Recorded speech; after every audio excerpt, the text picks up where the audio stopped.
Amen. Nous saluons l'Église au nom du Seigneur Jésus-Christ. Amen. Nous vous Nous saluons au nom de Jésus-Christ. Devez répondre avec joie. Nous ne sommes pas à la morgue. Nous sommes dans l'Église du Dieu vivant. Dans l'Église de Dieu, il y a la joie, il y a la paix. Il y a tout.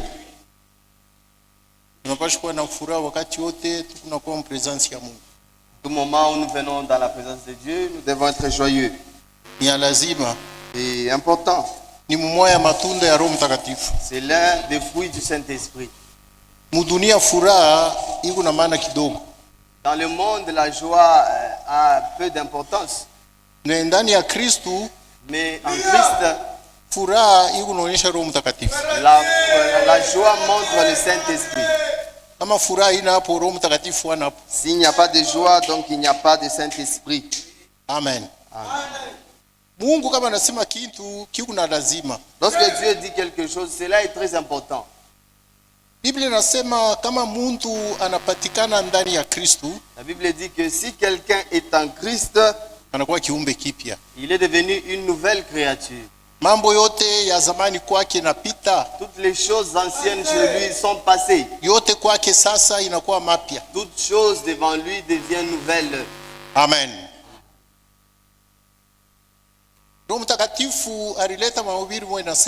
Saint-Esprit a donné une prédication disant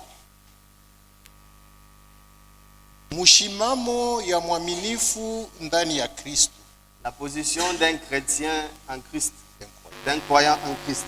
Amen. Amen. La position d'un croyant en Christ. Msimamo ya mwaminifu katika Kristo. Notre position en Christ. Après une autre prédication dit msimamo yetu ndani ya Kristo. Notre position en Christ est comment? Namna yetu ya kusimama ndani ya Kristo iko je? Un croyant véritable doit avoir une position en Christ. Mwaminifu wa kweli anapaswa kuwa na msimamo mzuri ndani ya Kristo. Amen. Vous devez avoir une position. Mnapaswa kuwa na msimamo moya hivi. La position qui veut dire un fondement. Msimamo ile inamaanisha msingi. C'est la fondation qui positionne quelque chose. Ni msingi ndio inashimamishaka mzuri kitu mwa fulani. Vous devez avoir une base sur laquelle vous posez. Unapaswa kuwa na base fashi mwa pale unashimamia. Une maison est posée sur la fondation. Nyumba banaikaka yulu ya fondation msingi. Il faut que la fondation soit solide. Inabidi ile msingi kwe ya nguvu. Alors la maison tiendra. Ndio pale nyumba itashimama imara. Si la maison est bâtie sur le sable, kama ile nyumba banaiyenga pa mchanga, quand la pluie viendra, wakati mvula itakuya, elle va détruire cette maison. Itaangusha ile nyumba. C'est pourquoi le Seigneur avait dit que kwa maana Bwana alisemaka, celui qui bâtit sa maison sur le sable, ule atajenga nyumba yake pa mchanga. Amen. Si vous n'avez pas de fondement, kama hauna na msingi, où est-ce que vous irez? Utenda wapi? Notre position doit se retrouver en Christ. Msimamo yetu inapashi kuya paka ndani ya Kristo. La position d'un véritable croyant, msimamo ya mwaminifu wa kweli, est en Christ. Iko ni ndani ya Kristo. Sa place se trouve en Christ. Fashi yake iko ndani ya Kristo. Pas en dehors. Haina nje. C'est pourquoi ndio kwa maana vous devez entrer en Christ. Mnapashi kuingia ndani ya Kristo. Si quelqu'un est en Christ, kama mtu yuko ndani ya Kristo, il est une nouvelle créature. Pale anakuwa kiumbe kipya cha sasa. Toutes les choses anciennes sont passées. Bintu vyote vya zamani kwake binapita. Et toutes choses sont devenues nouvelles. Na bintu vyote binakuwa vya sasa. Puisqu'il a une position en Christ. Mtu anakuwa na mshimamo sasa ndani ya Kristo. Il a une fondation. Pale anakuwa na msingi pale anashimamia. Et l'église du Seigneur même. Na kanisa ya Bwana njoo vile vile. Elle est bâtie sur les fondements des apôtres et des prophètes. Inajengewa yulu ya misingi ya bamitume na banabii. Amen. Amen. Vous aussi vous devez avoir une fondation. Na mwe mnapashi kuwa na msingi mwa fulani. Disons un peu dans Tusome mbele kwanza Luc quelque part là. Muluka fasi moya hivi. Nayote Luc 7. Biblia inasema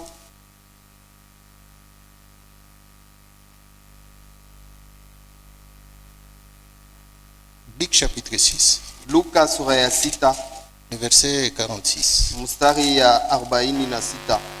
Pourquoi m'appelez-vous Seigneur et Seigneur et ne faites-vous pas ce que je vous dis? Kwa nini mko naniita Bwana Bwana na amufanye bile niko namionesha? Je vous montrerai à qui est semblable tout homme qui vient à moi, entend mes paroles et les met en pratique. Tamionesha mtu yoyote ule eko nakuya kwangu na ashiweke neno mutendo anafananishwa na nani? Il est semblable à un homme qui bâtissant sa maison a creusé profondément. Anafananisha na ule mtu ule mkujenga nyumba yake anachimba sana et a posé les fondements sur les rocs. Na anaweka musingi yake pa mwamba. Une inondation est venue. Gharika moya inakuja. Et les torrents s'est jeté contre cette maison. Na zoruba inijipika kule nyumba. Sans pouvoir l'ébranler. Bila kuitekesa ile nyumba kuitenkesha. Parce qu'elle était bien bâtie. Juu bariyengaka mzuri. Mais celui qui entend et ne met pas en pratique. Walakini ule eko nashikia na shitumikie est semblable à un homme qui a bâti une maison sur la terre. Anafananisha na mtu ule anayenga nyumba yake pa bulongo tu. Sans fondement. Pasho musingi. Les torrents s'est jeté contre elle. Zoruba inajipiganisha kuile nyumba. Aussitôt elle est tombée. Pale pale inaanguka. Et la ruine de cette maison a été grande. Na kuanguka kwa ile nyumba kulikuwa kubwa sana. Amen.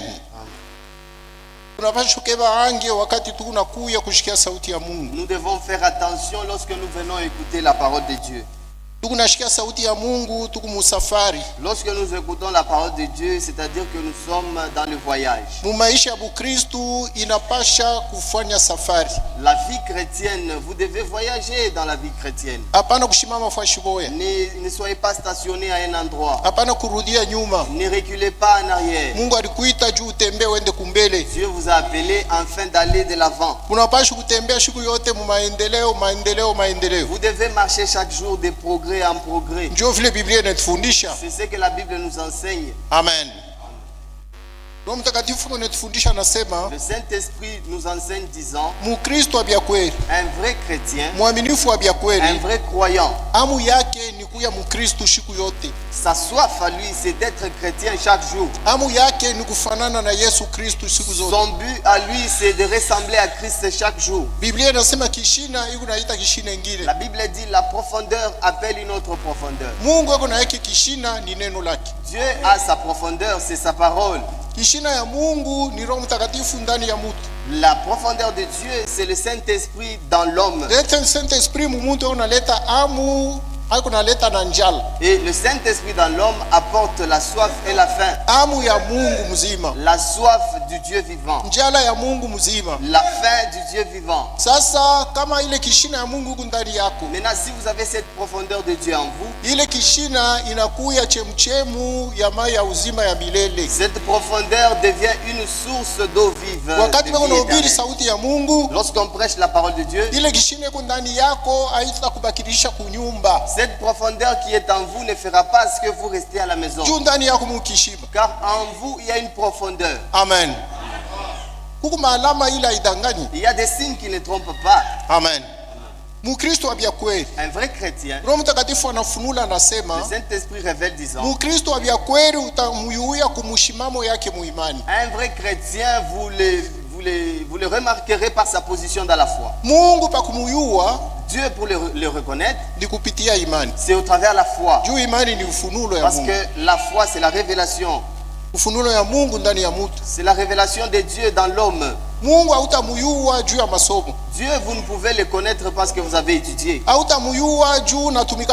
Dieu, vous n'allez pas le connaître parce que vous travaillez à l'église.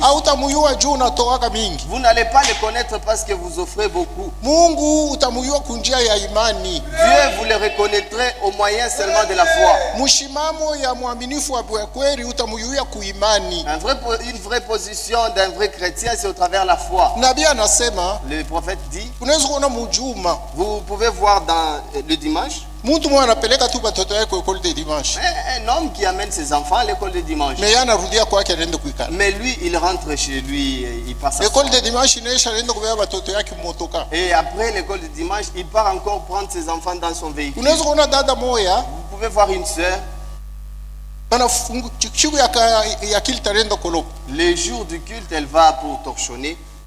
Siku ya kwenda kuangalia mundu kule kwa Médecins Sans Frontières anaenda kuangalia. Les jours pour aller visiter un homme malade chez les Médecins Sans Siku Frontières, ya elle kwenda y va. kujika kwa hospitali yenje wa kwanza anaweza kunyisha na mkono mumfuku. Les jours pour aller enterrer à l'hôpital, elle est la première, elle peut introduire sa main dans la poche. Anatosha makuta juu ya kusaidia. Et elle y fait sortir de l'argent afin d'aider le malade. Amen.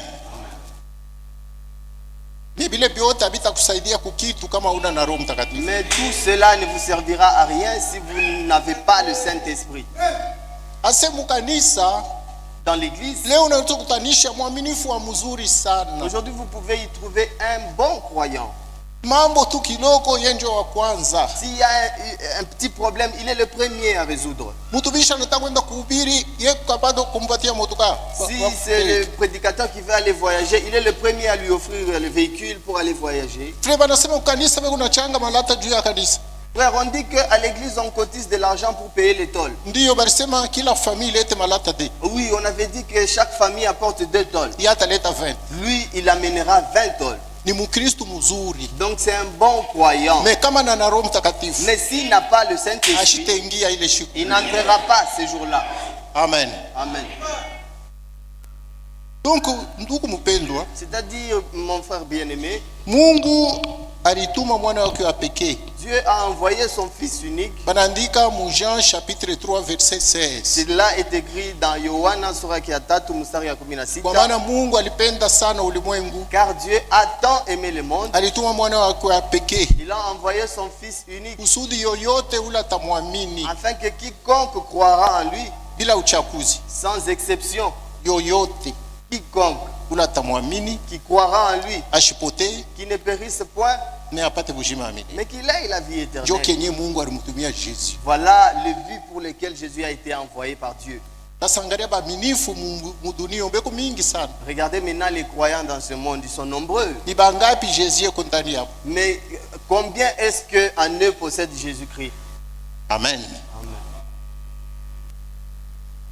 Biblia inasema Mungu alionekana ndani ya Kristo. La Bible dit que Dieu s'est manifesté en Christ Juu ya kupatana na muntu ndani ya afin Kristo. de réconcilier l'homme par Dieu au travers Christ.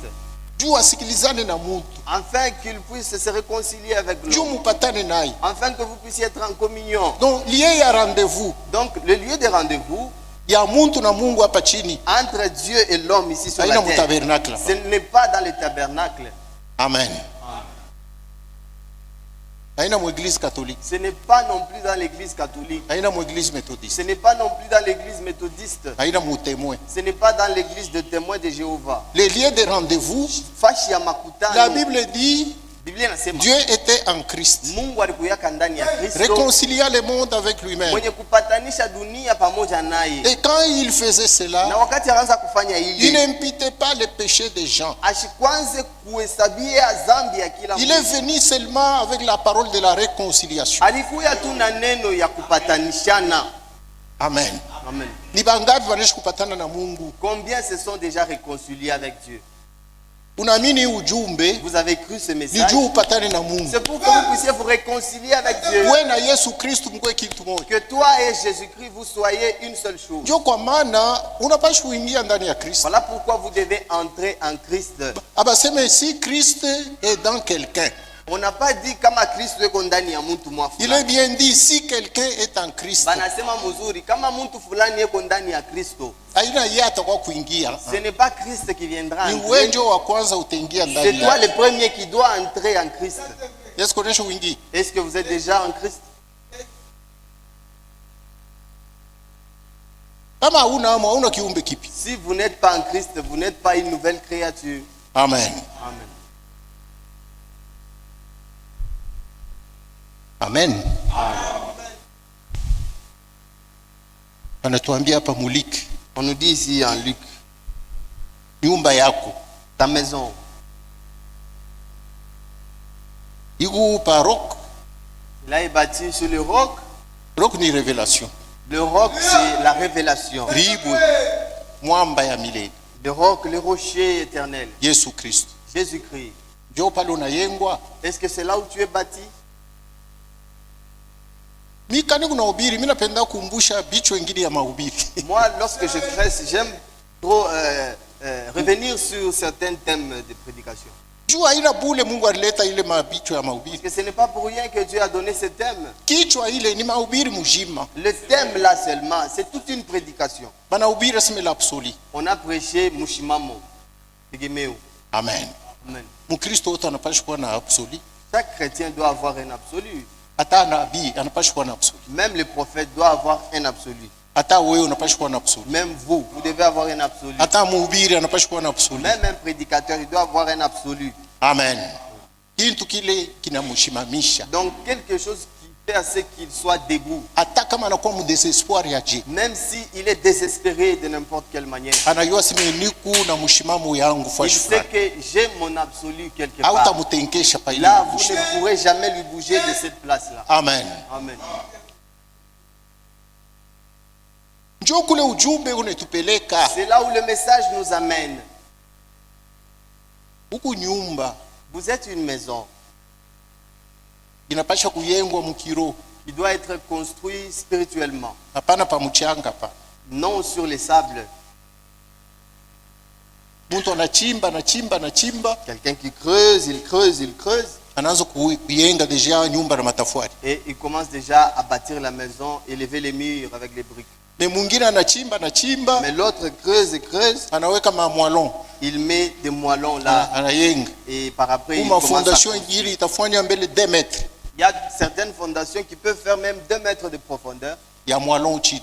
Juste des moellons là en bas. Njoo matafari inaanza yulu ya C'est fondation. alors que les briques commencent au-dessus de ces moellons-là. Ile hata kama mvula inakuwa ya je. Cette maison-là, même si la pluie est comment, Hata alama yetu inatomboka mai inaanza kuyoko. même si notre loi là-bas se gonflait, l'eau commence à Manyumba ingine remonter. itanguka, Il y a d'autres maisons qui vont me s'écrouler, yake itashimama. mais sa maison restera. Jua debout. ikuyengwa yulu ya mchanga. Parce que cette maison n'a pas été bâtie sur les sables. Iliyengwa yulu ya mwamba. Cette maison a été bâtie sur le roc. Mwamba ni ufunulo ya Yesu Kristo. Le roc, c'est la révélation de Jésus-Christ. Kama sauti yote tukunahubiri kwako upate ufunulo, Si toutes les prédications que nous prêchons, chez toi, tu ne reçois pas la révélation. hiku naenda pa mchanga. Cela va sur les sables. Huku mumpepo. Cela est en l'air. Kama mateso na kupata utaacha imani. Lorsque vous aurez des tribulations, vous allez arrêter. Kama Abandonner masusi la foi. inapita sana munyumba, lufu inaingia, banakutosha kazi Lorsque utaacha vous imani. aurez trop de soucis, la mort est entrée, on vous chasse au boulot, vous risquerez d'abandonner la foi. Amen. Lalo utachomba, Lorsque vous allez tomber en faillite, utaacha imani. vous allez abandonner la foi. Kwa pale milingi yangu mtabendaga ndiwa na bintu yangu. Non, lorsque j'étais au tabernacle, j'avais mes histoires. Depuis milingia, mimi naanza kuchomba pole pole.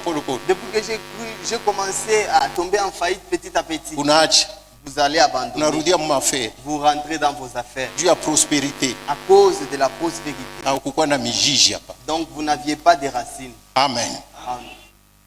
Hii mambo tukunasema ni sauti ya Mungu. Ce que nous disons ici, c'est la parole de Dieu. Roho Mtakatifu kunakukumbusha uangalie kunayengwa pa nini. Le Saint-Esprit vous rappelle, regardez sur quoi est-ce que vous êtes bâtis. Mtumishi wa Mungu jana alianza kutuonya hapa, anasema Hier, le serviteur de Dieu nous exhortait ici, disant, masauti yuko nahubiria hapa ifuashi. les paroles qui sont prêchées ici, Inapasha Roho Mtakatifu anakupatia ufunulo. il faut que Dieu, le Saint-Esprit vous donne la révélation de cela. Juu tukunahubiri ni wasiri mkubwa. Ce que nous prêchons, le grand mystère, Akili ya mtu haine kuelewa hapa.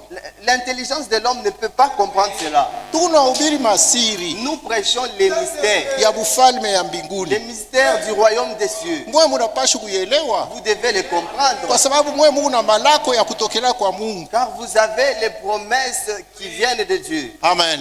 Amen. Munapasha kuielewa. Vous devez comprendre cela. Hamutaielewa kwa nguvu yenu. Vous ne pouvez pas comprendre cela par votre force. Mutaielewa kwa nguvu ya Roho Vous Mtakatifu. allez les comprendre au travers la force du Juu Saint-Esprit. Mungu ndio alilaka. Car c'est Dieu qui avait promis Bengine cela. mimi nitasema batashikia hapana. Les autres, je parlerai, les autres ne comprendraient pas. Batakuwa na mashikio ya kushikia mais batashikia. Ils auront les oreilles pour entendre, mais ils ne comprendront pas. Batakuwa na macho ya kuona bataangalia mais bataona kitu. Ils auront les yeux pour voir, mais ils verront sans rien comprendre. Mais moi ilimipewa, mais vous, il vous a été donné kusikia siri ya ufalme ya mbinguni. de comprendre les mystères du royaume des cieux. Tutasoma Matthieu chapitre 13. Disons Mathayo sura yake ya 13.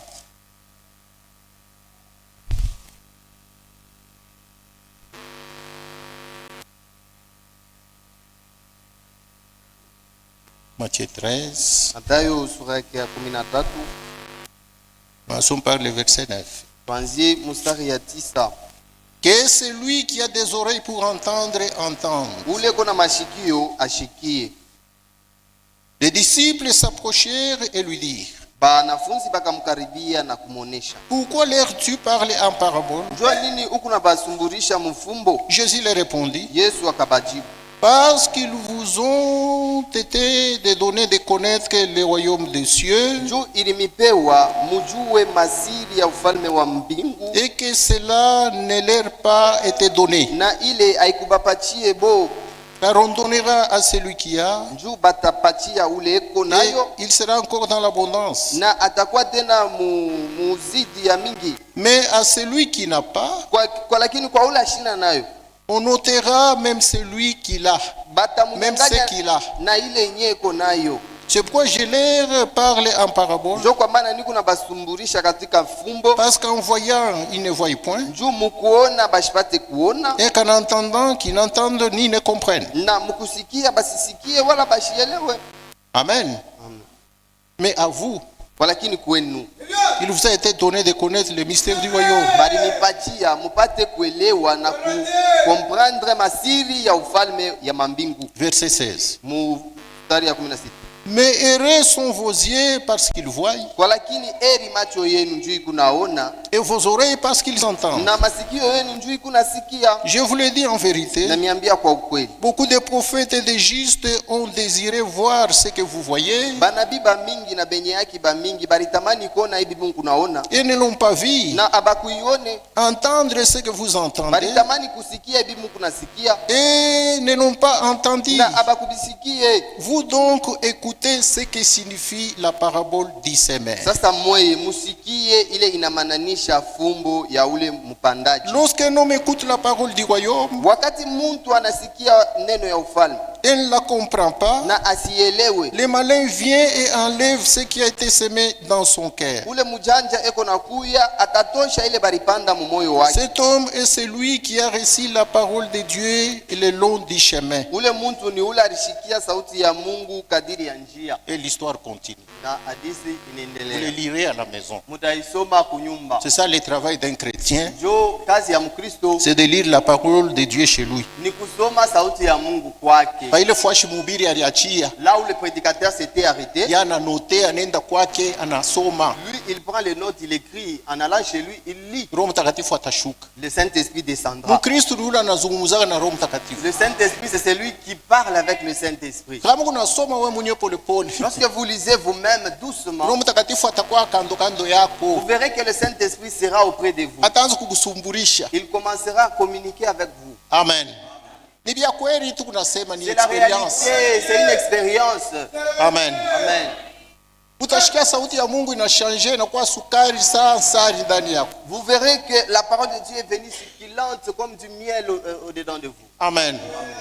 Mungu kunatembelea muntu manamna ya kuachana. Dieu visite l'homme de manière Kama Roho différente. Mtakatifu anakutembelea tu. Lorsque le Saint-Esprit vous visite, Mwimbo hii mnembaka siku yote, n'est-ce pas le chant que vous chantez chaque jour? utashikia inashanje. Vous verrez que ces chants-là changent encore. Utashikia saa mambo ya kumbinguni unapitisha saa pa dunia. Vous verrez comme si vous perdez votre temps sur la terre concernant les choses du ciel. Unatoka unaenda sema En quittant, vous allez dire, ah, Nimbo pake tunaimbaga siku yote. n'est-ce pas, c'est le ciel que nous chantons chaque jour. Mais leo minashikia mzuri sana. Aujourd'hui, je les sens vraiment très merveilleux. Ni Roho Mtakatifu anakuwa kukuvisiter. C'est le Saint-Esprit qui est venu vous visiter. Kama anakuvisiter na mawazo itachanger na masentiment itachanger. Lorsqu'il va vous visiter, même vos pensées et vos sentiments vont changer. Siku ya maombi sasa hivi mnakuyaka hivi. Un jour de prière comme celui-ci, comme vous venez. Hawezi kuya mwenye kukauka, unatoka tu mwenye kukauka ku prière kudeni. Vous ne pouvez pas venir tout en étant sec et vous sortez ici tout en étant sec. Amen. Amen. Unayo prière nini? Vous savez c'est quoi la prière? Ile tunaimbaka mu 48 nyimbo za Mungu aseme mvula ya mbingu. Ce qu'on chante dans 48 nyimbo za Mungu en disant la pluie du ciel. C'est dans la prière. Ni mu maombi. Mungu anaanza kunyesha mvula ya mbingu. Dieu commence à faire pleuvoir la pluie du ciel. C'est la pluie de bénédiction. Dieu mvula ya baraka ile. Amen. Quand nous vous prêchons, Wakati tunamhubiri, c'est la pluie de la parole qui descend. hii ni mvula sasa ya neno Dieu. Haiwezi kuduria kumbingu bila kufanya kazi. Cela ne peut rentrer à Dieu sans pour autant accomplir l'œuvre pour laquelle elle Mais a kama été unakuya envoyée. ku prière, Mais si vous venez à là la c'est prière, la pluie de bénédiction qui doivent descendre. ile ni mvula sasa ya baraka inapaswa Unapaswa kushuka. kuduria kwako na furaha. Vous devez rentrer chez vous en étant Ulienda joyeux. kunyumba ya Mungu. Nous allons dans la maison de Dieu. David anasema David disait, kama niko na furaha, lorsque je suis dans la kama joie, roho ya Mungu iko ndani yangu, lorsque l'Esprit de Dieu est en moi, mimi habite en nitaimba moi, nitacheza sa David. je chanterai, je louerai comme David. Unaweza sema mtu ule ana na furaha na salama ataimba atacheza. Croyez-vous que quelqu'un qui n'a pas la paix ou la joie, il va chanter et danser? No. Unapasha kuonja Mungu Vous devez expérimenter Dieu mu imani yako, dans votre foi, mu prière yako, dans votre prière, mkushikia sauti ya en Mungu. écoutant la parole de Mu Dieu. maisha ya Bukristu Dans ta vie chrétienne, hawezi kushimama fashi moya vous ne hapa. pouvez pas rester stationné. Huku na balula mwake naishi Vous comptez l'année finie bila kubalula onjo hata moyo na Roho Mtakatifu, sans même compter une expérience avec le Saint-Esprit. hata ya matunzo hii, Même l'expérience de la guérison. hata ya mambo ni kufikia, Même l'expérience d'un problème qui vous est hata ya arrivé. kushinda tu muimani. Même l'expérience de vaincre dans la foi, Mukaji dans le travail. hawezi kubalula seme muyu mwaka Mungu mimi naonja kintu fulani kintu fulani. Ne pouvez-vous pas compter que durant cette année, vous avez expérimenté telle ou telle chose Munyumba yako dans votre maison? hawezi kubalula seme muyu mwaka Vous ne pouvez pas compter disant que pendant cette année, mimi naonja. j'ai expérimenté. Mkristo ne kwa na furaha Un chrétien ne peut pas être comme ça sans la joie. kama shionje Mungu. Il ne peut pas être content s'il n'expérimente pas Dieu. Huku nakuya ku maombi Vous venez à la prière, ili ombe Mungu akujibu. c'est pour que Dieu vous réponde. Unarudia kwako na furaha ya majibu. Et que vous rentrez chez vous en étant joyeux parce que Dieu vous a répondu. Amen. Amen. Mweye Mungu batoto ya bufalme. Vous êtes les enfants du roi. Batoto ya bufalme. Les enfants du roi, Royaume. du royaume. Ili mipewa Il vous a été donné kushikia masiri ya bufalme. de comprendre les mystères du royaume. Amen.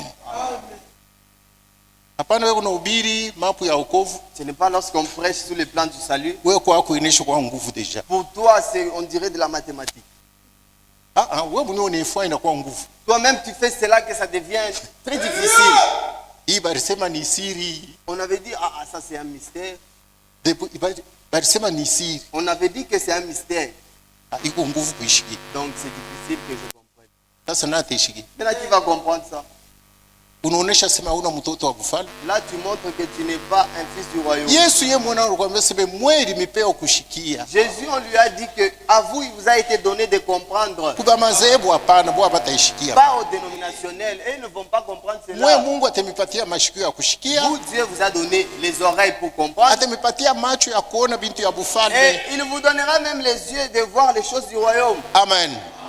Yesu aliambia Nikodemo aseme Jésus avait dit à Nicodème disant, kama mtu ashizalika mara ya pili si une personne n'est née de nouveau, ashitaona bufalme ya mbingu. il ne peut voir le royaume des cieux. Ashikusema asitaingia hapana. Il n'avait pas dit il n'entrera pas. Ya kwanza alisema ashitaona bufalme. Premièrement, il avait dit il ne verra pas le Roho royaume. Mtakatifu anafunula aseme Saint-Esprit révèle que kuona bufalme ni kushikia bintu ya ufalme. voir le royaume des cieux, c'est comprendre les choses du royaume. Bintu atabiku nguvu je. Même si les choses sont tellement difficiles, Wesa vile mtoto ya bufalme. vous, comme vous êtes un enfant du royaume, Wako biku saa mai tu ya kunywa chez hii. toi, on dirait de l'eau à boire. juu kuna promesse Mungu Parce que alikulaka. vous avez une promesse que Dieu vous a faite. Hata hapa tukuna ubiri. Même là où nous sommes en train Haina de prêcher. kapasite yetu Ce n'est she. pas par notre capacité. Haina nguvu yetu ya kumasomo. Ce n'est pas par notre force intellectuelle. Atufanyake nguvu juu ya kubishikia kwa kutangaza. Nous ne fournissons pas d'efforts afin de comprendre et venir vous Ni l'annoncer. kwa neema tu. C'est par grâce Ile seulement. neema Cette na grâce-là, we ni yako. elle est aussi à toi. Iku neema kwa ule kuna ubiri Elle est grâce pour celui qui prêche. na neema kwa ule kuna shikia. Et grâce aussi à celui qui entend. Amen. Amen. Tutashimama juu. Nous allons nous tenir debout.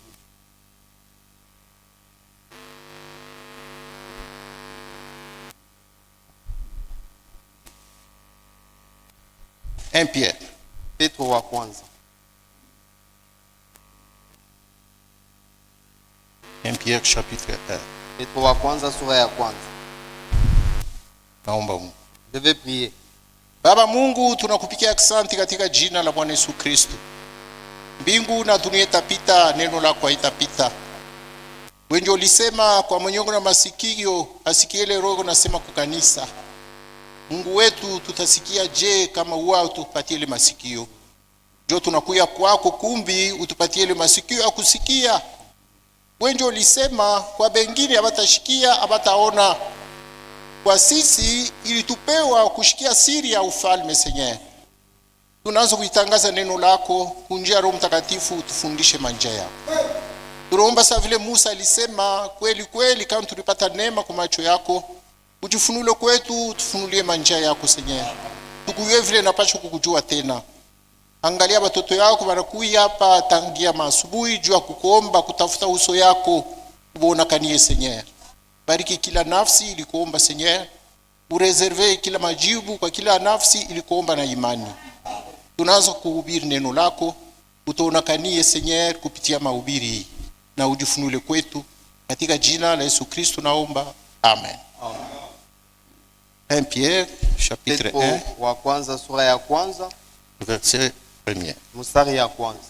Pour l'apôtre de Jésus-Christ, Petro mtume wa Yesu Kristo à ceux qui sont étrangers et dispersés dans les ponts, la Galatie, la Cappadoce, kwa wageni wenye kusambazwa katika Ponto, Galatia, Kapadokia, l'Asie et la Bithynie, Asia na Bitinia, et qui sont élus selon la préscience de Dieu le Père, na benye kuchakuliwa kufatana na kutangulia kujua kwa Mungu Baba par la sanctification de l'Esprit, kupitia utakaso wa Roho, afin qu'ils deviennent obéissants juu bakuwe batiifu et qu'ils participent à l'aspersion du sang de Jésus-Christ. na bashiriki kumimiwa kwa damu ya Yesu Kristo.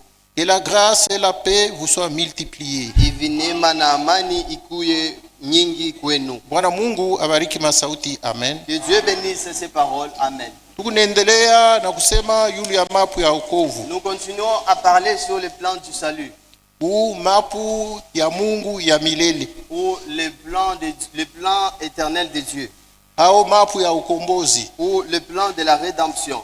Kisha tutahubiri yulu ya wokovu yenye. Après quoi nous prêcherons sur le salut proprement dit. Tulionesha seme hiyo wokovu tunakimbilia kupata. Nous avons montré que le salut à laquelle nous courons pour l'avoir, Mbele ya she kuipata Mungu alifanyia mapu. avant que nous puissions le recevoir, Dieu a fait d'abord un plan pour ça. Amen. Na mapu ya Mungu inapatikana ndani ya neno lake. Et le plan de Dieu est dans sa parole. Programu ya Mungu inapatikana ndani ya neno lake. Le plan de Dieu et le programme de Dieu est dans sa parole. Sasa vile tulionyesha sema Mungu mbele ya yeye kufanya kitu hapa chini, Comme nous avions montré, disant que Dieu, avant de faire quoi que ce soit sur la terre, anapashwa mbele kufunula ila anapenda kufanya il doit d'abord révéler ce qu'il veut faire kubatumishi yake manabii. à ses serviteurs, les prophètes. Amen. Mungu alipenda kufanya kazi ya wokovu hapa chini. Dieu a voulu faire l'œuvre du salut sur cette terre Mbele ya yeye kuifanya hapa chini, avant de le faire ici sur la terre. kwa sababu wokovu haina tu mapu bule, Parce que le salut n'est pas seulement un plan, ni kazi tena ndani ya maisha ya mtu. c'est une œuvre à l'intérieur d'une vie de quelqu'un. Ni kazi iko na okola mtu. C'est l'œuvre qui sauve l'homme. Ni kazi iko na kombola mtu. C'est l'œuvre qui Rachète. sauve, qui rachète l'homme. Ni kazi kunafungula muntu kabisa kabisa. C'est l'œuvre qui délivre l'homme complètement. Muntu mwenye kuokolewa Un homme qui est sauvé, ni muntu anafunguliwa kabisa kabisa. c'est celui-là qui est délivré complètement. Hawezi kufunguliwa kipande Vous hapana. ne pouvez pas être délivré à moitié. Juu kazi ya Mungu haina ya kipande. Car l'œuvre de Dieu n'est pas à moitié. Kama Mungu anakuokola, Lorsque Dieu vous sauve, hasta kuokolaka tena. il ne pourra pas encore vous sauver. Anakuokola mara moja kunaisha. Il vous sauve une seule fois pour toutes. Amen. Unapaswa kufunguliwa, Vous devez être racheté. unapaswa kukombolewa kabisa Vous kabisa. devez être délivré complètement. Amen. Amen. Ndio kazi ya wokovu ndani ya mtu. C'est ça l'œuvre du salut dans la vie d'un homme. Mungu mbele ya kuifanya ile kazi pa dunia, Avant que Dieu puisse accomplir cette œuvre sur la terre, mbele ya kuifanya ile kazi ndani ya mtu, avant qu'il puisse l'accomplir dans l'homme, alifanya mbele mapu ya ile il kazi, a d'abord fait un plan de cette œuvre-là. na ile mapu ni ya milele. Et ce plan-là est éternel. Juu ni mapu ya Mungu, Parce que c'est un plan de Dieu. mapu juu ya wokovu ya mtu. Un plan pour le salut de l'être humain. Mungu alifanya je ile mapu? Comment est-ce que Dieu a conçu ce plan? Mungu wetu anatupenda, Notre Dieu nous aime. ene kufanya kitu bila kufunula mbele. Il ne peut pas faire quelque chose sans d'abord le révéler. Nous lisons entrer dans l'esprit. Tutasoma mahubiri kuingia katika roho. C'est la page 5, Ukurasa yake ya 5 paragraphe 12. aya 12. De toute façon, Japo mambo yoyote, Dieu fraye toujours une voie pour son église. Mungu anafungulaka paka njia moja ya kanisa yake. Quand il a fini avec un homme, Wakati anaisha na mtu mwa fulani, il en prend un autre qui attend. atabeba mtu mwingine ule kona chunga. Et Dieu retire son homme sur la terre Na Mungu anatosha mtu wake pa dunia, et il ne tirera jamais son esprit dans l'homme. na ashiwezi kutosha kamwe roho yake ndani ya mtu. Il reprend seulement la personne. Anabebaka ni mtu tu bule. Il le retire sur la terre, Anamutosha pa dunia, mais pas son esprit dans la personne. hapana roho yake ya Mungu ndani ya ule mtu. Il a toujours eu quelqu'un d'autre sur qui il peut placer son esprit. Anakuyaka tena paka na mtu mwingine yule ya ule anaweza kuweka roho yake. Amen. Les chrétiens n'ont pas des esprits différents. Bakristo abekalake na maroho ya kuachana. Ils n'ont qu'un seul esprit, c'est le Saint-Esprit. Banakalaka paka na roho moja, ni Roho Mtakatifu. C'est l'esprit de Dieu. Jo roho ya Mungu, Beko na bapatia ile roho, on leur donne cet esprit-là juu Mungu afanye kazi ndani ya ule muntu. afin que Dieu puisse œuvrer au travers de cet homme. Muntu akwe chombo, Un homme soit un instrument Mungu yeye anaanza kutumika et Dieu commence à travailler kupitia roho yake mtakatifu. au travers son Saint-Esprit. Sasa kama Mungu anaisha mapu na ule muntu, Maintenant, lorsque Dieu finit le programme avec cet homme-là, anamutosha pa dunia, il lui retire de la terre. mais roho yake inabaki. Mais son esprit à lui reste, Hapana esprit ya muntu, pas l'esprit de l'homme, esprit ya Mungu ile ilikuwa anatumika kazi. l'esprit de Dieu qui travaillait dans cet homme. Mungu anaibeba, Dieu le prend, anaangalia muntu wake mwingine ule anaanza kuchunga, anamupa ile roho. il regarde un autre homme qui l'attendait, il lui donne le même esprit. Kazi ya Mungu inaendelea L'œuvre de Dieu continue mpaka namna moja moja, de la même façon, me ule muntu yeye banamutosha mais musena. cet homme-là a été retiré de la scène. Hata pale Mungu anamtosha Branham, Même lorsque Dieu avait retiré le frère Branham, nijua aliona sema kazi yangu na Branham inaisha, c'est parce qu'il a vu que l'œuvre avec Branham était arrivée à la fin. mile esprit yangu natumika ndani ya Branham, mimi naibeba, Maintenant, mon esprit qui travaillait en Branham, je le prends. mimi naiweka yule ya batumishi yangu Je wengine, le mets au-dessus de mes serviteurs. juu Roho Mtakatifu Parce que le Saint-Esprit, anekalaka moya tu. il est l'unique. Amen. Me Mungu anamukabulaka pa bantu bote. Mais Dieu les disperse dans beaucoup de gens. Amen. Amen. Ana na bunene fulani yule utasema no ataisha kama anamkabula. Il n'a pas une telle grandeur disant que lorsqu'on va le disperser, il va finir. Non. Wala alishuka siku ya Pentecôte. Le jour où il était descendu, le jour de la Mule Pentecôte, munyumba mulikuwa 120 personnes. dans cette salle, il y avait 120 personnes. Bisho kama njoo buingi yetu tuko hapa kama Je ne inapita sais pas si bisho. c'est le nombre que nous sommes ici. Me kila muntu alimupata. Mais chacun avait reçu ce Me Saint-Esprit-là. ashikuisha pana. Il n'était pas fini. Na là. leo Jusqu'à aujourd'hui, Mungu akunapatia bote bengine. Dieu continue à donner à tous le Saint-Esprit. Kufika na siku ya mwisho ya wokovu, Jusque le dernier jour du salut, ule Roho Mtakatifu ashitaisha. Ce Saint-Esprit-là ne finira pas. Amen. C'est de cette manière que Dieu travaille dans son plan. Voilà pourquoi, jusqu'à aujourd'hui, il y a des autres Abraham. Jusqu'à aujourd'hui, il y a des autres Jésus. Il y a des chrétiens. Ils ont l'esprit de Christ. Ils agissent comme Christ. Jusqu'à aujourd'hui, il y a des autres David. Jusqu'à aujourd'hui, il y a d'autres Marie. Amen. Il y a d'autres Dorcas. Amen. Elisabeth Il y a d'autres Elisabeth. Il y a d'autres Priscille. Tous ceux-là qui ont été cités dans la Bible, tous les saints de la Bible, les Noé existent. Amen. Car l'esprit qui les faisait travailler dans la foi, cela fait à ce que les autres chrétiens continuent à œuvrer. Un chrétien, il doit se comparer. À qui est-ce que je me ressemble dans la Bible? Comment est-ce que j'agis comme qui dans la Bible? Même dans le ministère, c'est comme ça. Il y a des Timothée, il y avait des Timothée. Et aujourd'hui, il y a encore d'autres Timothée. Il y avait des Paul. Jusqu'à aujourd'hui, il y a encore d'autres Paul. Amen. Amen. Maintenant, vous devez aussi vous regarder. À qui est-ce que vous vous ressemblez dans la Bible? Selon la foi.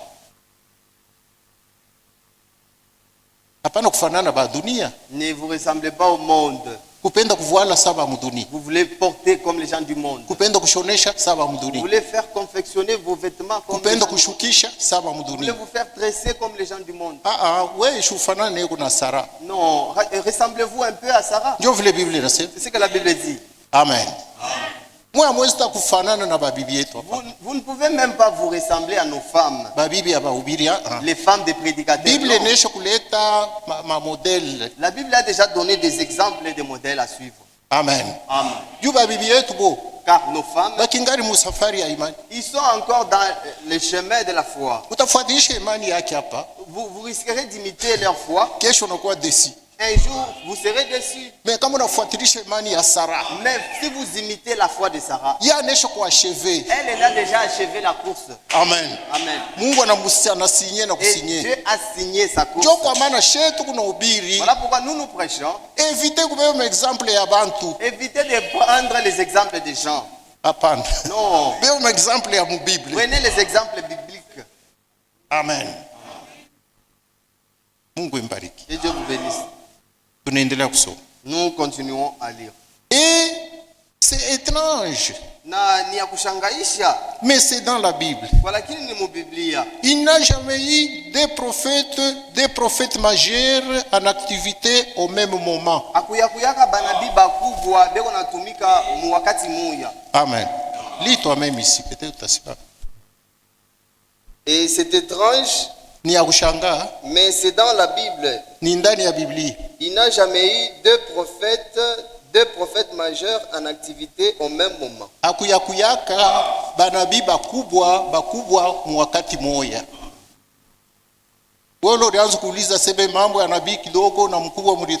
Toi qui posais la question disant l'affaire des prophètes majeurs et mineurs, où est-ce que vous avez tiré ça? Entrer dans l'esprit. Allez lire dans la prédication Entrer dans l'esprit. Prêché par William Branham. Il est William Branham à Rubiraka. Vendredi le 28 avril 1961. C'était un certain vendredi le 28 avril 1961. Soir. Mangarib. À Chicago. Pour Chicago. ISA. Pour ISA, États-Unis d'Amérique. Amen. Amen. C'est pourquoi aina mzuri kuwa na esprit ya kukritiquer. Ce n'est pas bon d'avoir un esprit de critique. Amen. Haikupita hapa petu. Ce n'était pas passé ici chez nous. Non. Ni témoignage ya mbali. C'est un témoignage qui est venu de loin. Tunahubiri. Nous avons prêché. Mtu mwana yeye anza kuhubiri kani ku radio kani. Il y avait aussi un autre homme qui prêchait, je ne sais pas si c'est à la radio. Mungu nasema kukuba prophète majeur mulitosha wapi? Vous dites qu'il y a des prophètes majeurs. Où est-ce que vous avez tiré ça? Amen. il y a toujours un prophète majeur kunakalaka paka nabii et mkubwa des prophètes mineurs. na nabii mdogo. Amen. Amen. Donc c'est étrange, Donc ni ya kushangaisha, mais c'est dans la Bible. kwa lakini ni Il mubiblia. n'y a jamais eu des prophètes majeurs en activité au même moment. Akuyakuyaka banabii bawili beko natumika mu kizazi kimoya. Il a toujours eu un seul prophète. Kunakuyaka paka mbele nabii mmoja. Alors dès qu'il termine avec celui-là, Kama anaisha na ule nabii, il le met à l'écart anamweka mpembeni et il le remplace par un autre. na anamubadilisha kwa mtu mwingine. C'est ce qu'il a fait. Ndio kila alifanya. Il avait juste changé de messager, Alibadilishaka tu mjumbe. mais le même esprit. Kwa lakini ni paka roho moya moya. Regardez Élie et Élisée. Mwangalie Elia na Elisha. Et il continue. Na anaendelesha. Amen. Mungu anafunulaka mayake masiri. Dieu révèle ses mystères. Na hii mapu ya wokovu Et le plan du salut, ni siri ya mkubwa. c'est un grand mystère. Na ikunaanza je? Et comment est-ce que cela commence? Ikunaanza kukutangulia kujua kwa Mungu na kutangulia kuona kwa Mungu. Cela commence par la préscience de Dieu et par la prédestination de Dieu. Kutangulia kujua na kutangulia c'est toujours la préscience. Cela Amen. commence par la préscience. Dieu le tuliona jana. C'est ce qu'on avait vu hier. Juu ya kuelewa mzuri, Pour bien comprendre kutangulia kujua na kutangulia kuona kwa Mungu, la préscience de Dieu, tutasoma ufuashi. nous allons lire quelque part. Romains. Warumi, Romains chapitre 9. Warumi sura ya 9.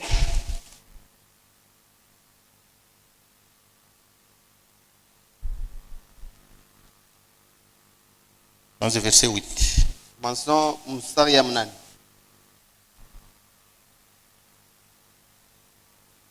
Commençons par le verset 6. Anzia mstari ya 6. Ce n'est point à dire que la parole de Dieu soit restée sans effet chez nous. Haina mkusema ya kusema neno ya Mungu ilibakia bila matokeo kwetu. Non. Hapana.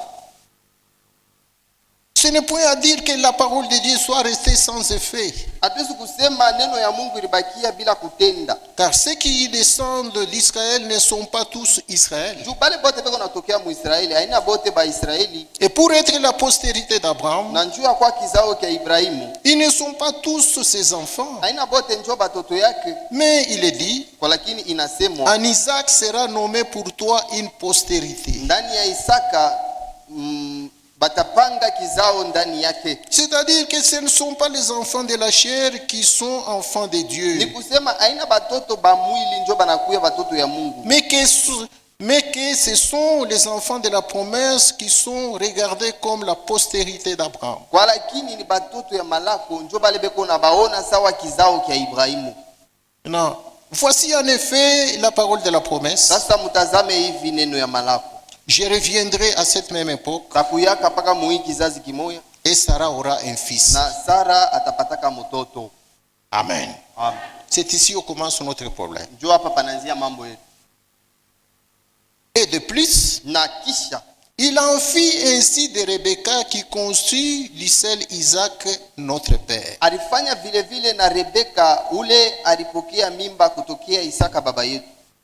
Quoique les enfants ne fussent pas encore nés Hata vile batoto balikuwa bayazalikwa et qu'ils n'eussent fait ni bien ni mal, na mbele ya bo kufanya wala bizuri wala bibaya, mais afin que le dessein d'élection de Dieu subsista, na ni njuu ya vile makusudi ya kuchakua kwa Mungu kukuyeko sans dépendre des œuvres, bila kuangalilia kumatendo, et par la seule volonté de celui qui appelle, na kupitia tu mapenzi ya ule konaita, il fit dit à Rebecca, bakamonesha Rebeka l'aîné sera assujetti au plus jeune. ule wa kwanza batamutawala kwa ule wa pili, Selon qu'il est écrit, kufuatana vile inaandikwa, j'ai aimé Jacob nilipenda Yakobo et j'ai haï Esaïe. na nilichukia Esau. Que dirons-nous donc Sasa tutasema je à l'égard de ces choses? kufuatana na hii mambo hii?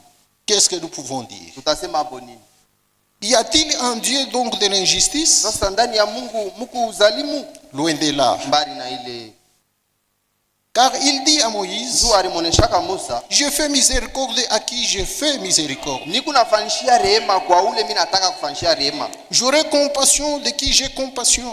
Tashikilia buluma ule napenda kushikilia buluma. Ainsi donc, Hivi sasa cela ne dépend ni de celui qui veut, ni de celui qui court. hii haiangalie ya ule anataka wala ule kuna kimbia, Mais cela dépend de Dieu qui fait miséricorde. wala ile inaangalia juu ya Mungu ule kunafanya rehema. Car les critiques dit à Pharaon, Juu andiko inamwambia Farao, je t'ai suscité à dessein. nilikulamushaka juu ya makusudi yangu, Mirikumba. nilikuumba, Je t'ai suscité à dessein. nilikuumba juu ya makusudi, Juu ya sababu moja.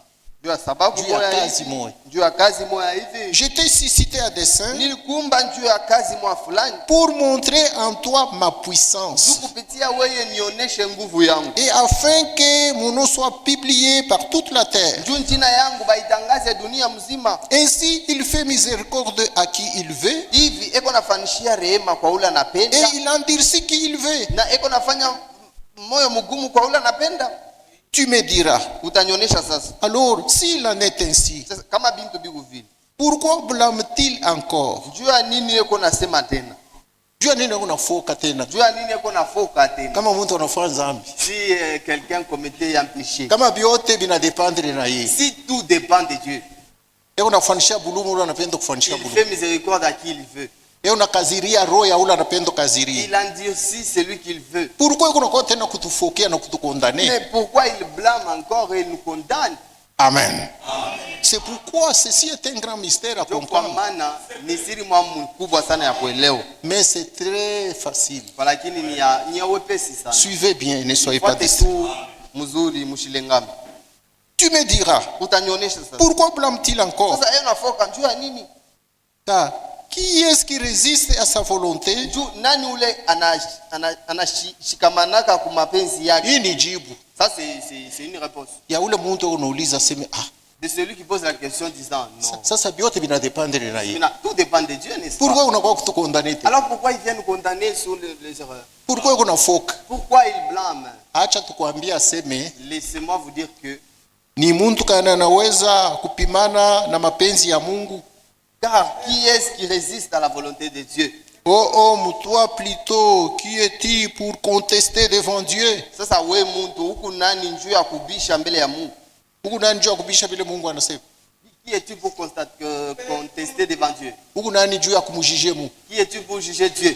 Huku nani juu ya kumpa nkosa? Qui es-tu pour lui attribuer une erreur? Huku nani juu ya kumkondane? Qui es-tu pour le condamner?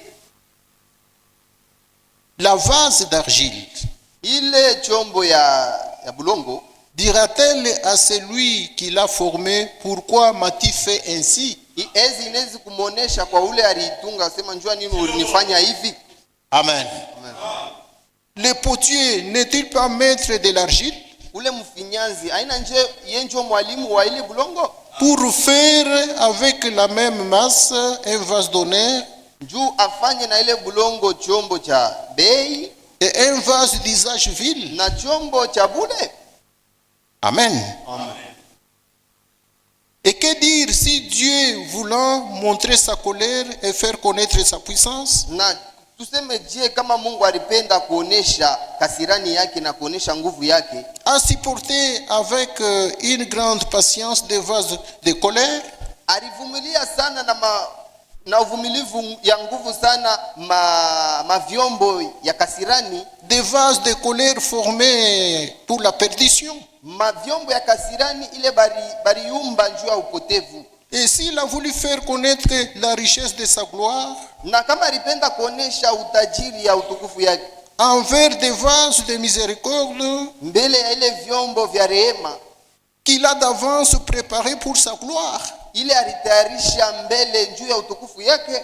ainsi, nous nous arrêtons là-bas. Hapa tutashimamia hapo. Amen. Amen.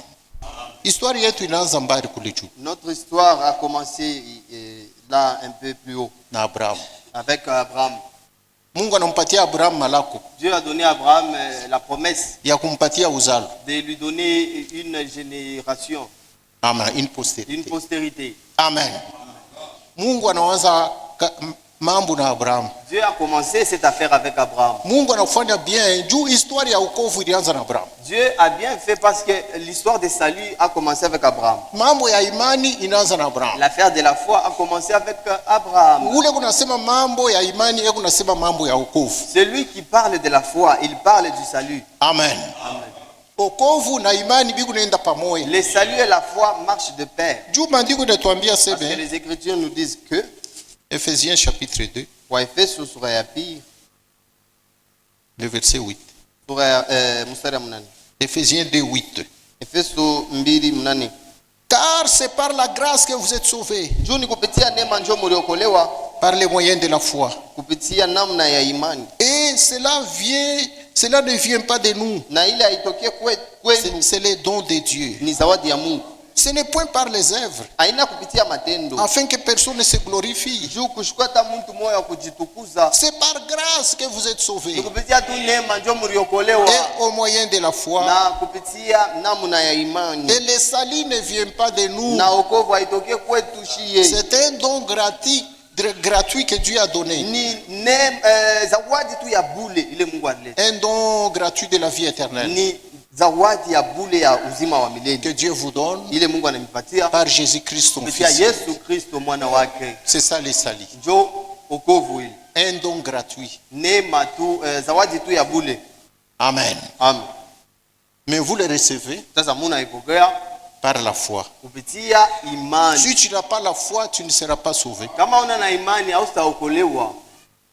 Maintenant, Abraham Maintenant Abraham, ni baba yetu muimani. c'est notre père dans la foi. Sasa vile ni baba yetu muimani, Comme c'est notre père dans la ni foi, kupitia yeye ndio Mungu alianza kazi ya wokovu. c'est au travers lui que Dieu a commencé l'œuvre du Hawezi salut. kusema mambo ya wokovu pasho kutaya Abraham. Vous ne pouvez parler l'affaire du salut sans citer Abraham. Hawezi kusema mambo ya wokovu bila kutaya imani ya Abraham. Vous ne pouvez parler sur le salut sans citer la foi d'Abraham. Che bote tunakuwa batoto ya Abraham. Nous tous, nous sommes devenus des enfants d'Abraham Juu Abraham Mungu alimulaka uzalo parce que Dieu avait promis à Abraham une postérité kupitia batoto yake. au travers ses enfants. Abraham alizala batoto bamingi Abraham avait eu beaucoup d'enfants mumwili. dans la chair. Me katikati ya batoto bote Mais bale parmi tous ces enfants-là, huku mtoto mmoja yenu wa malako. il n'y avait qu'un seul enfant de la promesse. Munayasema na Ismaeli ni mtoto wa Abraham. Vous savez bien que Ismaël était aussi l'enfant d'Abraham. Amen.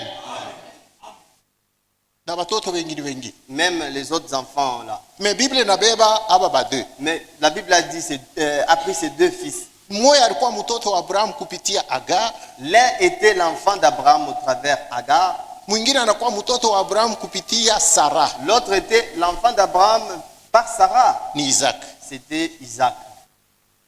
Me mu batoto bote bale, Mais parmi tous ces enfants-là, Isaac ni mtoto wa malako. Isaac était le fils de la promesse. Juu Mungu wakati alimtembelea Parce Abraham, que lorsque Dieu avait visité Abraham, mu Genèse chapitre 18, dans Mwanzo sura ya 18, alimuletea sauti ya malako. il lui a apporté une parole de promesse. Ni sauti kani? C'est quelle parole? Ile siku Mungu alienda kuchoma Sodoma na Gomora. Lorsque Dieu était parti brûler Sodome et Gomorrhe, Anatuma ba malaika banenda, il a envoyé d'abord ces deux anges, ils sont allés. yana bakia na Abraham Lui, il kusumburi. était resté avec Abraham, s'entretenir Ndio ile avec. siku Mungu alimpatia malako. C'est ce jour-là que Dieu avait donné à Abraham la Sema promesse, mimi naenda lui disant que je m'en vais. kama mwaka inapita. Lorsque l'année va passer, Muita moya moya, à la même époque, Sara atachukua mimi. Sarah sera enceinte. Atakuzalia mtoto. Elle te donnera un fils. Mimi nitakubariki kupitia ule mtoto, nitakupatia uzalo. Et je te donnerai une postérité au travers de cet enfant-là. Sasa vile ngano ya kale ni picha ya ngano jipya. Comme l'Ancien Testament était l'image du Nouveau Testament, Amen. Sasa vile ngano la kale ni picha kimvuri ya ngano jipya. comme l'Ancien Testament, c'est l'image, l'ombre du Nouveau Testament. Biblia inasema hivi, Voici ce que la Bible dit kitabu ya Galate dans le livre de Galates, chapitre 4. sura ya 4. Tasema hapo kidogo juu tushimame hapo. Nous allons un peu traîner là-dessus et puis nous allons nous arrêter. Mjuma tuko na wakati mingi ya kusema. Le dimanche, nous avons beaucoup de temps, nous parlerons. Galate chapitre 4 Galatia sura ya 4 verset 28. mstari ya 28. Na hii muende mukisome kunyuma. Ça aussi, allez lire ça à la maison. Comme ça mu dimanche itakufasilite kushikia Et bien. le dimanche, cela vous permettra de bien comprendre les choses. Galates chapitre 4, Galatia sura ya 6 verset 28. mstari ya 28. Pour vous, frères, comme Isaac, Kwenu bandugu sawa Isaka, vous êtes enfants de la promesse. muko batoto ya malako. Et de même qu'alors, celui qui était né selon la chair persécutait celui qui était né selon l'esprit, Vile vile ule alizarikwa kufatana na mwili aranza kuteswa ule alizarikwa kufatana na roho, ainsi en est-il encore. na hivi vile vile biko sawa. Amen. Amen. Pour vous, frères, Kwenu bandugu vous êtes comme Isaac, muko sawa Isaka, les enfants de la promesse. batoto ya malako. Amen. Donc ce ne sont pas tous les enfants de la chair Ni kusema aina batoto bote bale bazarikwa mu mwili qui sont considérés comme enfants d'Abraham. bale beko sawa batoto ya Ibrahimu. Ce sont seulement les enfants de la promesse, Ni batoto tu ya malako comme Isaac. sawa Isaka. Amen.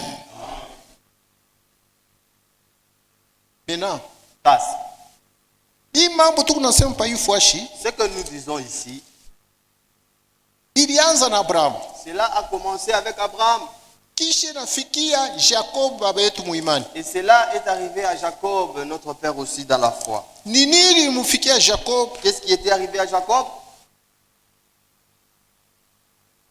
Jacob Jacobo, lisons encore nous sommes potena dans Romains Warumi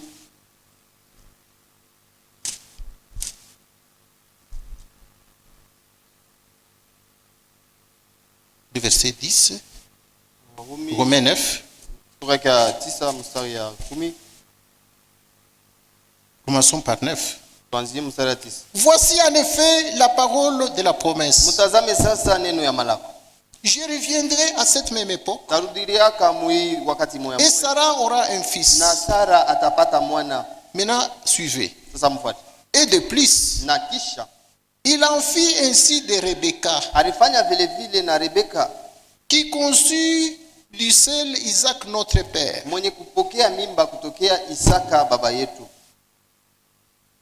Car quoique les enfants ne fussent pas encore nés, Hata vile batoto barikuya abayazarika bado, et qui n'eussent fait ni bien ni mal, na mbele yabo kufanya kizuri wala kibaya, mais pour montrer les desseins d'élection de Dieu, lakini njoo ya kuonesha kusudi ya machakuzi ya Mungu, il fit déjà dit à Rebecca, balimwoneshaka tangia zamani Rebeka, l'aîné sera assujetti au plus jeune. ule wa kwanza atatawaliwa na ule mdogo wake. Selon qu'il est écrit, Kufatana na ile inaandikwa, j'ai aimé Jacob nilipenda et Yakobo j'ai haï Esaïe. na nilichukia Esau. Ndio mambo ile tulisema jana. C'est ce que nous avons parlé hier. Tulionyesha mifano ya mtu anataka ana na bibi mwenye unatengenesha maternité. Nous avons montré par l'exemple d'un homme qui n'a pas une femme mais qui prépare une maternité. Mwewe mtasema kuna majimu. Vous direz que cet homme-là est fou Juu ni muntu. parce que c'est un homme. Mais Mungu yana na majimu. Mais Dieu n'est pas fou Juu yeye ni Mungu. car il est Dieu. Yeye kama anatangulia kufanya bintu mbele ya wakati, Lui, si il commence d'abord par faire quelque chose avant son commencement, ana na majimu hapa. il n'est pas fou. Eko nafanya bile bitu Il le fait na maana. avec un objectif, avec un Juu sens. eko na kutangulia kujua kwa Parce bitu vyote. qu'il a la préscience de toutes choses. Eko na kutangulia kuona kwa bitu vyote. Il voit d'abord toutes choses avant leur début. Ndio vile Mungu eko. C'est comme ça que Dieu est. Ndio bu Mungu C'est buli. ça même sa divinité. Kutangulia kuyua mamambo yote. La préscience. Commencer d'abord par voir toutes choses avant que cela n'arrive. Mbele ya mambo kufika. Avant que l'affaire n'arrive, Yeye anatangulia kuyua. lui il commence d'abord par le voir. Mbele ya muntu kuonekana. Avant que l'homme soit là, Yeye anatangulia kumuona na kujua. il les voit d'abord précédemment. Mbele ya dunia kuyako. Avant que le monde existe, Yeye kunaona dunia yote mjini vile. il le voit précédemment. Mbele ya muntu kufa. Avant que l'homme ne Yeye meure, kunatangulia kuona mambo. lui voit déjà cela. Mbele ya wewe kuyako deja Avant que- wala uyakuwa former muntumbo ya mama yako. Avant que même vous ne soyez conçus dans les seins de votre mère, Yeye anesha kukuona. lui il vous voyait déjà. Amen. Kutangulia kujua kwa Mungu. La préscience de Dieu. Kutangulia kuona kwa Mungu. La préscience de Dieu. Ndio panaanzia mapu ya wokovu. C'est là où a commencé les plans du salut. Sa vile Mungu eko na kutangulia kujua na kuona vitu. Comme Dieu a sa préscience, Kutangulia kujua kwake, par sa préscience, ndio kunatangulia chakula. c'est ce qui précède son élection, c'est ce qui suit son élection. Ndio kulileta. C'est ce qui a donné l'élection. Inasema kutangulia, ile kutangulia kuona kwa vitu. La présence de Dieu, Ndio kunazala kutangulia kuchakula. c'est ce qui a produit l'élection. Voilà. Amen. Amen. Kule kutangulia kuyua na kuona kwa vitu kwa Mungu, La préscience de Dieu, ndio kunazala c'est ce qui a produit kutangulia kutayarisha. la prédestination. Amen. Tunafuata bien. Nous avons bien suivi. Mambo ya election mnishikiaka siku yote. L'élection, vous l'entendez tous les Mambo jours. ya predestination mnishikiaka siku Même la yote. prédestination, vous l'entendez tous les jours. Haina manukuta ya kigeni. Ce ne sont pas des mots nouveaux. Bahubiri hapa napitaka hapa siku yote. Tous les prédicateurs qui passent ici, Tunasema shetu kubaeli. ils disent que nous sommes des élus. Badi tuchakula avant la fondation du On monde. nous a élus dès avant la fondation du monde. Shetu kuba predestiné. Nous sommes les Mungu prédestinés. alitotayarisha avant la fondation du Dieu monde. nous a prédestinés avant la fondation du monde. Chimuneshikiaka siku yote. N'est-ce pas vous entendez cela? Mu message haina ya kigeni. Dans le message, cela n'est pas nouveau. Election L'élection, Prédestination. kutayarisha. kuba dunia Chez- hata au kama monde, unatoka uende kabaulize. même lorsque vous sortez, allez leur demander. Abata kuelezea kitu. Ils pa ne ile vous mambo. diront rien sur ça. Amen. Amen. Sasa vile Mungu kuna kutangulia kuona Comme Dieu a une préscience na kutangulia kujua et une préscience kwa mambo encore yote, de tout ce qui Mambo pourra yote. arriver, de tout.